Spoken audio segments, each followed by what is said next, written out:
Welcome to the Grace Way, a program from Grace Baptist Academy. Each episode is designed to share the heart and vision of our school through thought-provoking conversations, biblical truth, and meaningful insight.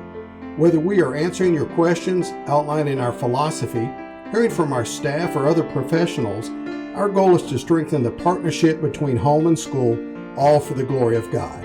And now, here's your host, Craig Carpenter.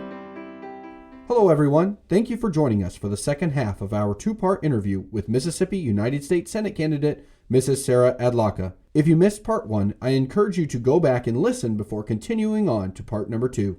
Once again, we hope you enjoy today's episode. What role should the government even play in our lives at this point? So I'm a constitutionalist at heart, so I am a big proponent of the government staying out of our lives as much as possible. And I think the role of the government really is to provide us freedoms and protections. The federal government anyway. I'm a big states' rights advocate, so I think that the states should be playing a much bigger role in governing than the federal government. Well, how do you think we claw that back, though? I mean, we're so far down the road of this government bureaucracy and all the red tape. And I mean, and even if the federal government could effectuate major change, right. I mean, you still have down the line, there's still state governments do you think they would follow the state governments would follow the federal government's lead in something like this? Yeah, it's hard to say. I mean, again, it's like if you're looking at, I think a lot of that has to do, again, with getting people in there who are not career politicians. It's getting people in who see the benefit of letting the states take a bigger role in governing. And so I think that everything feels insurmountable when we look at, when you're looking at how convoluted everything is in our government system and how convoluted everything is at the federal level and even at the state level. But I think that chipping away at it does make a difference. And that's one of the questions that a lot of people say to me, like, well, why do you think that you can just go in there and make any change? This is the way it is. It's just become too big, too powerful. I hate the defeatist attitude.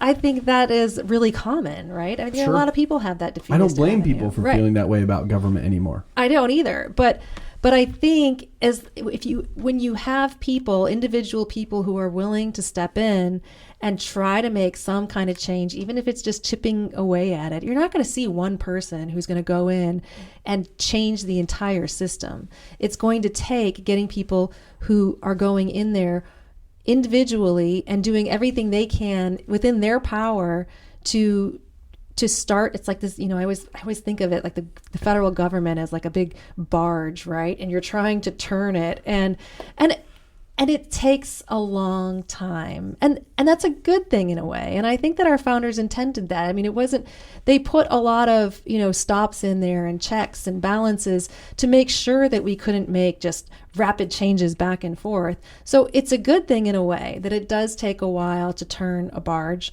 But I think we have to remember that, especially as Americans, we want everything instantaneously, right? It's like, I want this, I want it done now. And to be able to say, like, it's okay. It takes a while for changes to happen.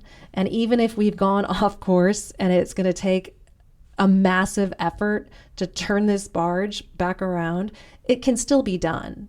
But it just requires a lot of effort and requires a lot of people stepping up and actually making that effort. So what is the greatest challenge facing America in your opinion? I think I would say the divisiveness right now. And I know this isn't unique just to our time. I mean, I know throughout our history, there has been a lot of divisiveness. And, people always like to say, I mean, I do too, like, well, we've never seen it like this before, right? I mean, this is worse. This is the worst. This is the most divisive our country has ever been. And then you remember that we had a civil war. I know, right? And so, I think there were probably times when the country was a little more divisive than it is now. But it feels like it, right? I mean, when you go out, and maybe it's social media that's making it just so much more apparent. Sure. that it gives people a voice to say things that they normally wouldn't, and so I do think part of that is divisiveness. And when I think about in the past, when our country has been brought back together, it's usually because something significant has happened from an outside source that brings us together, right? Like after 9/11, it was, there was this moment of just unity. Now it's us against them. And when we don't have something like that, it's like we have to find that tension, and it just becomes this complete divisiveness. And you see these two parties in Washington that, a lot of people call like a uniparty, because really it's like they're doing the same things. I mean, it's sometimes you don't even see the difference between the two parties when you get to that level. It's like, but I thought we were for this and they were for this, but wait, hold on, I thought we were for this. And it's like, we need this manufactured, divisiveness between us, for us to feel like we're doing something. And so I think that throughout history, we've seen big things that have brought us together as a country, but it's usually something from out of our control. Something that we wouldn't like to happen, per se. Exactly. And so I'm an eternal optimist. So I feel hopeful that at some point we can get to where we need to be to work together. We don't all have to have the same ideas. We don't all have to have the same opinions. But I think overall, we all want the same thing for our country. I mean, we all want to be happy and healthy and successful. That might look like different things to different people, but I think overall, just as people, we all want the same things. We just have different ideas of how we should get there. And so, it's difficult. It's just, maybe I see it because I have stepped more into politics and I just see the divisiveness more than I used to. But it doesn't feel good. It's who do you think, who or what is really driving that? I don't know. Sometimes I think it's just human nature. Because once you get a group of people, especially anonymous, they can sit behind their keyboards and they're anonymous, and maybe it's just human nature to be argumentative and to not. But what I see, and this is something that I have really noticed being on the campaign trail, is there will be people who will attack me online, whether like say things negative about me. And I have actually run into these people on the campaign trail. And when I talk to them, their response is so much different. Very rarely will people say the kinds of things that they say to me online to my face. And I think that's... Do you think they don't have the courage to say it? Or do you think it's more they don't really mean it? Or do you think they just wanted to get a rise out of people, in the troll culture, so to speak? I think it's kind of all the above? I think it's all of the above. I really do. Because... I don't know. I think it's all of the above. I think there are people out there who just are trying to get a rise out of you, right? But I also think that when you have a personal interaction with somebody and you're face to face with somebody, and sometimes even just on the phone, when you're actually having like a real live personal interaction with somebody, people just, they respond differently, right? They're more vulnerable. And I think that's part of it, is there's no vulnerability when you're sitting behind a computer and saying whatever you want. You don't have to see somebody's reaction in real time. You can imagine what their reaction is. I mean, it's and they almost realize like that you're a human. Yeah, exactly, right? I mean, and so I think there's almost like this voyeuristic aspect to it where it's like, I'd really love to say that to this guy. Well, I'm just going to type it. You know what I mean? Like, but when you're actually face to face or on a phone call or, like I said, in real time interacting with somebody, it's, it's different. I don't know if I expected that answer, but it makes so much sense. Yeah. One of the things that we like to do before we have these types of interviews is really kind of solicit questions from the students. And a lot of them express interest in kind of hearing your take on what do you think is driving this push towards communism. I mean, we have now a mayor who is a self-proclaimed communist in New York City, and One of the things, of course, I think he said a couple weeks ago, something about, we're going to replace the rugged, was it rugged individualism with a collective, the warmth of collectivism.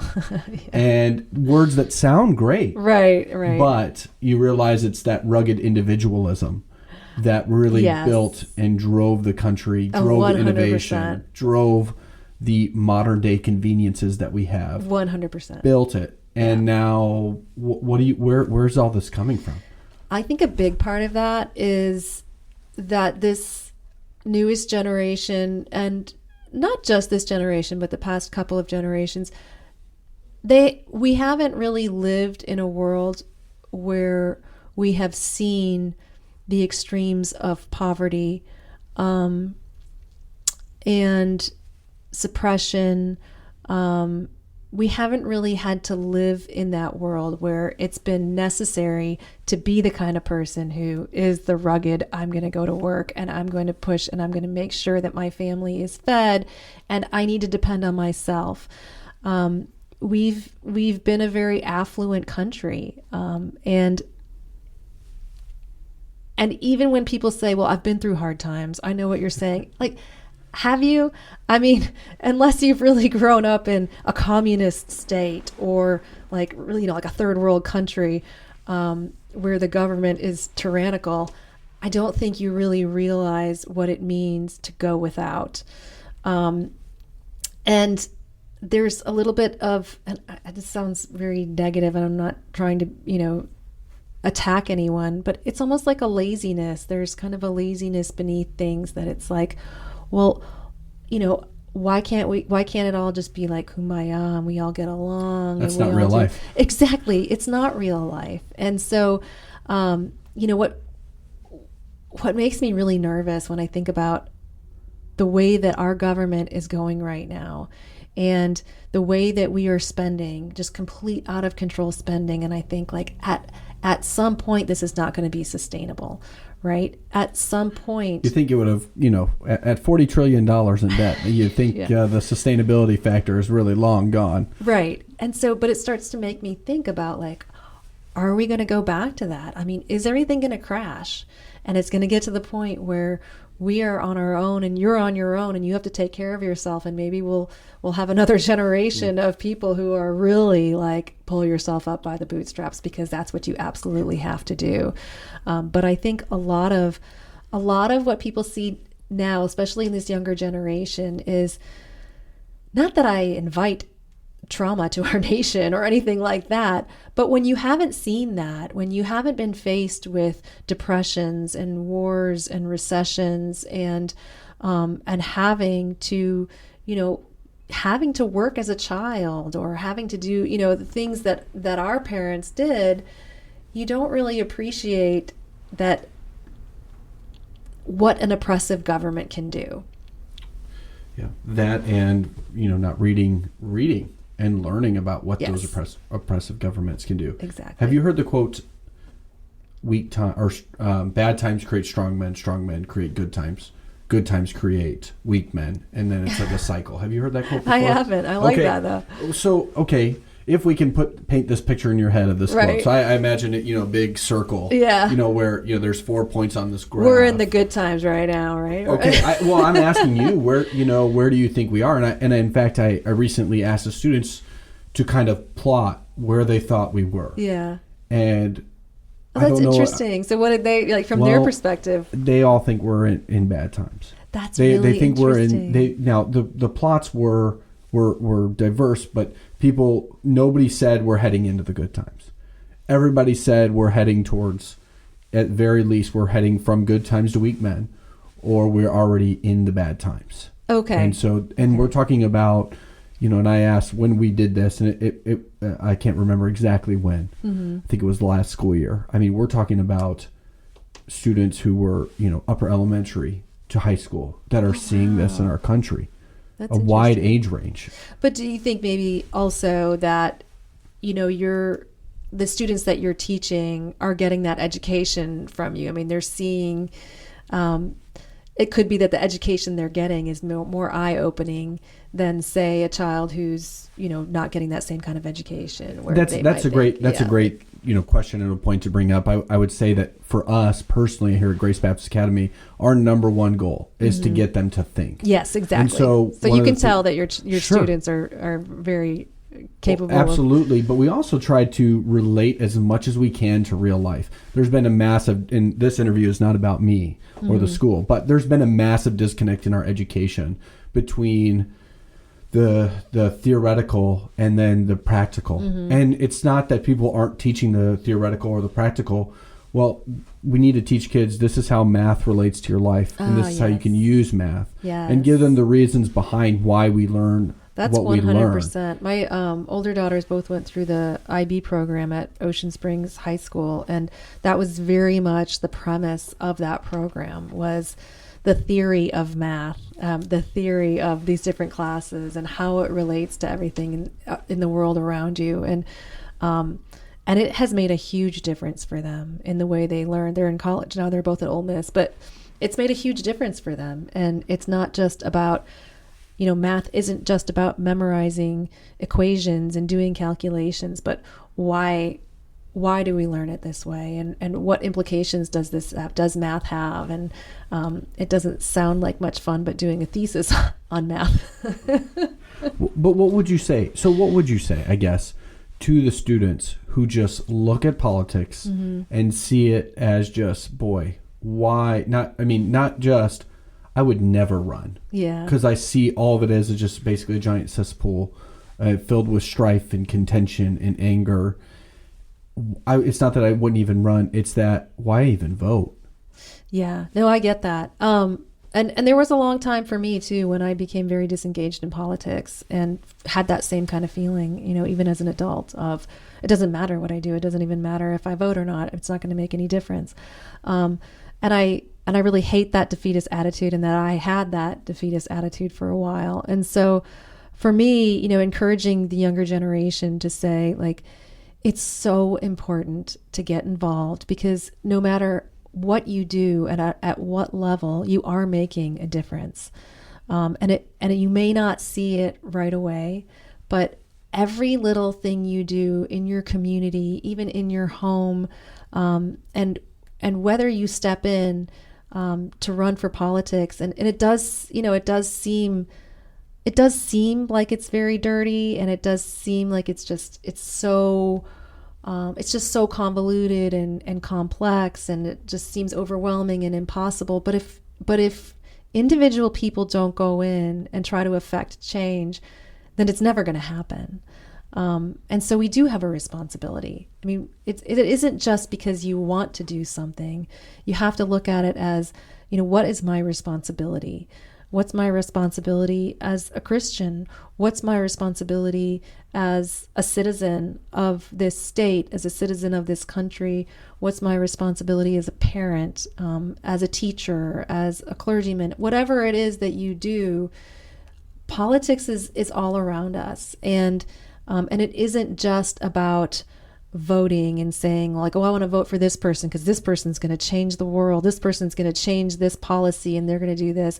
There's so many other levels that go into it that it affects all of us, all of the laws and the regulations and all of those systems that are broken and just feel so oppressive. They affect you in every aspect of your life. So it doesn't matter if you go into and that's why I'm in politics, because I didn't start as a politician, but I have over time seen how much politics or our government and our regulations have interfered with every aspect of my life, with every job I've ever had. And you're going to see that. And as a young person, I think to be able to understand that before you even get into whatever career path you're going to take, you don't have to go into politics to be political, right? I mean, if you can go into medicine and work to affect policy that affects nurses or affects health insurance or whatever area you want to go into. It doesn't have to be, and it shouldn't be, in my opinion.